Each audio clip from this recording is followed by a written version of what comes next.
Bonjour, je suis Lo, artiste peintre, peintre de marine. Dans sa vie d'artiste, il est important de connaître les différents mouvements artistiques. Aujourd'hui, le pointillisme en bref. Alors le pointillisme, c'est quoi? Le pointillisme se définit comme un mouvement culturel et artistique qui se distingue par la technique picturale qui utilise de petits points en zone juxtaposée au lieu de mélanger les couleurs. Le pointillisme touche principalement la peinture.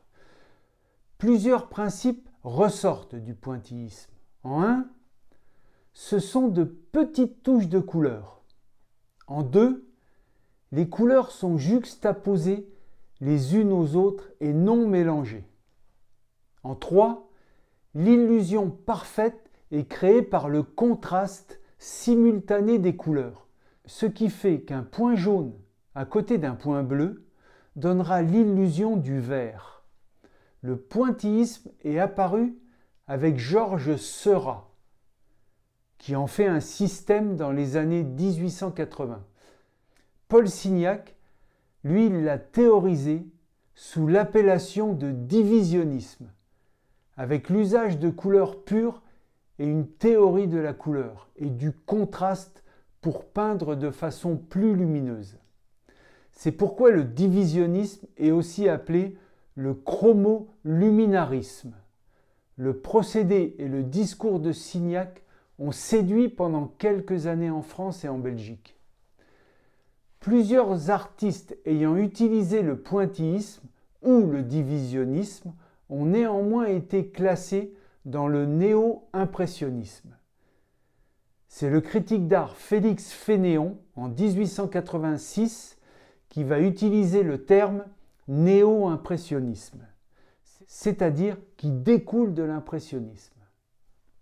Le pointillisme est en partie tiré des recherches très poussées de Michel-Eugène Chevreul, qui en 1839 publie l'ouvrage de la loi du contraste simultané des couleurs, où il expose les principes qui vont influencer par la suite les artistes peintres, et ce jusqu'à aujourd'hui. Selon lui, le ton de deux plages de couleurs paraît plus différent lorsqu'on les observe juxtaposés que lorsqu'on les observe séparément sur un fond neutre commun. C'est la définition parfaite du pointillisme. Georges Seurat expose un tableau monumental en 1886, à la dernière exposition des impressionnistes. Le tableau se détache radicalement du mouvement impressionniste. Un petit groupe d'adeptes de sa technique picturale, créé en 1884 sous l'appellation Société des artistes indépendants, comprenant notamment Seurat, Signac, Camille et Lucien Pissarro, va pousser plus loin le pointillisme. Ces artistes vont diffuser le nouveau mouvement. Après la mort de Seurat en 1891, Paul Signac prend la tête du mouvement. Le style évolue, la taille des touches de peinture devient plus grande. Les artistes peintres emblématiques du pointillisme sont Georges Seurat, Paul Signac, Camille Pissarro, Henri Martin, etc. Plus tard, d'autres s'en inspireront, notamment Henri Matisse, Édouard Vuillard, Paul Klee, Robert Delaunay, etc. En résumé, ce qu'il faut retenir du pointillisme. Le mouvement a débuté avec Georges Seurat dans les années 1880 et tranche d'avec le mouvement impressionniste à partir de 1886. Paul Signac l'a théorisé sous le nom de divisionnisme, avec quelques nuances en plus, notamment avec l'application de petites taches de couleurs pures juxtaposées pour obliger l'œil et le cerveau à combiner optiquement les couleurs entre elles pour atteindre un maximum de pureté et de luminosité.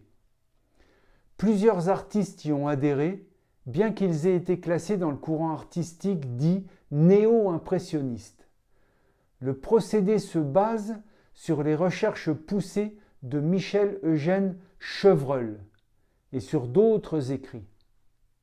Après la mort de Seurat, Signac a pris la tête du mouvement, qui a pris fin dans les dernières années du XIXe siècle. L'influence du mouvement s'est fait ressentir par la suite chez les fauves, jusqu'aux expressionnistes allemands, et a été l'une des sources de l'abstraction avec Kandinsky. Certains artistes, au début du XXe siècle, s'inspirent du néo-impressionnisme ou du pointillisme, tel que Pablo Picasso, qui va expérimenter le procédé en 1901, puis en 1913-1914. Les critiques ont noté que les coups de pinceau des divisionnistes sont plus longs et plus fluctuants que ceux des pointillistes comme Seurat ou Signac. Merci de me suivre et bonne peinture.